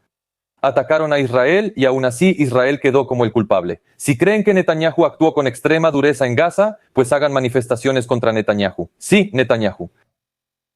Insulten a Netanyahu. ¿Por qué se meten con un artista de Israel? ¿Qué se suponía que debía hacer? Decir, bueno, ya mátenme, apoyen a Hamas. O sea, ¿dónde está la lógica en eso? Bueno, ya saben, no fue la gente por sí sola, alguien les ayudó, les ayudaron. ¿Qué es esto? O sea, explíqueme. Son fuerzas que ayudan a Zelensky, que ayudan a Ucrania a llegar al estado en el que se encuentra ahora. O sea, simplemente es la agenda y hoy Israel no es muy bien visto por esas fuerzas. Pero lo dices muy bien, dices, bueno, ahí le impedían cantar, ¿no? No le dejaban cantar, gritaban y otras cosas. El concurso terminó, Israel obtuvo el segundo lugar, o sea, no salió como ellos querían, como te gusta decir, y Denis, bueno... Sí. Bueno, pues nada, resulta que nada. Y nada. No digo que Bulgaria haya ganado injustamente, no lo creo, pero simplemente pienso que no podían dejar que Israel ganara, y pues Bulgaria era el mejor candidato y así fue como pasó. Pero vamos a ver también qué sigue. Simplemente tampoco entiendo el objetivo final. Miren, España se retiró del concurso. Tomamos el país más grande de los que se retiraron. Del concurso. A mí me sorprende que Eslovenia piense en eso, cuando debería tener otros problemas. Pero España sí piensa en esto. ¿Por qué? Porque al mando está un izquierdista que sirve a Soros, Sánchez. Eso es todo, esa es la primera razón. No creo que la población española sea antisemita, probablemente los están manipulando.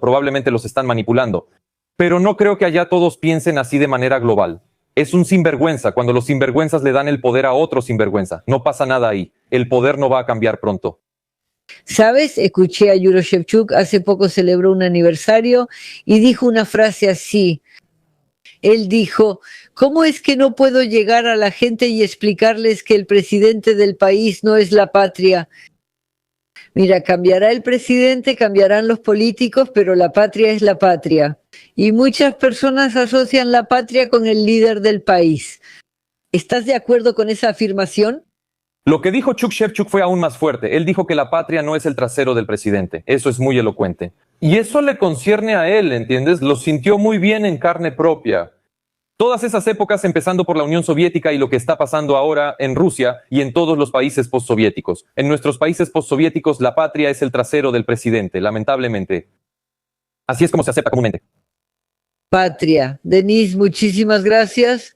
Y quiero decir que a pesar de todos estos, bueno, digamos algunos comentarios que, bueno, Denise Mansar me dice que no los lea, ¿verdad? Pues sí, claro, no hay que leerlos, pero de algún modo, sin querer, te dan ganas de ver, bueno, ¿qué es? Bueno, eso es. Y quiero creer que esta audiencia será objetiva, justa, inteligente, brillante, interesante. Sé que son mis sueños ingenuos, pero de todos modos espero que algún día eso pase o no pase. Eso ya depende de cómo se den las cosas. Y muchísimas gracias a ti, Denise Jelisevich, por venir, por darnos la oportunidad de platicar contigo y escucharte. Muchas gracias. Gracias. Gracias. Adiós, adiós.